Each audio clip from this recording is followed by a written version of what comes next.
મુખ્યમંત્રી વિજય રૂપાણી પ્રજાસત્તાક પર્વને લઈ બનાસકાંઠા પહોંચ્યા, જ્યાં તેમને મંદિરના મુખ્ય શિખરને સોનેથી મઢવાની કામગીરીની પૂર્ણ કરવાની પણ સુવર્ણ શિખરનું લોકાર્પણ કર્યું। મંદિરને સુવર્ણમય બનાવવાના બીજા ફેઝ માટે એક ભક્તે આજે 2.5 કિલો સોનું દાનમાં પણ આપ્યું છે।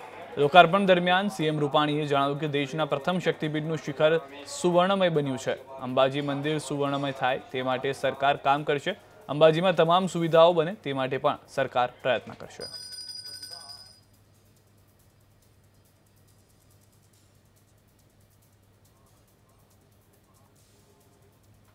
અત્યારે અંબાજી માના દર્શન કરી માથું ટેકવીને અંબાજીમાં કાર્યક્રમની શરૂઆત થઈ રહી છે।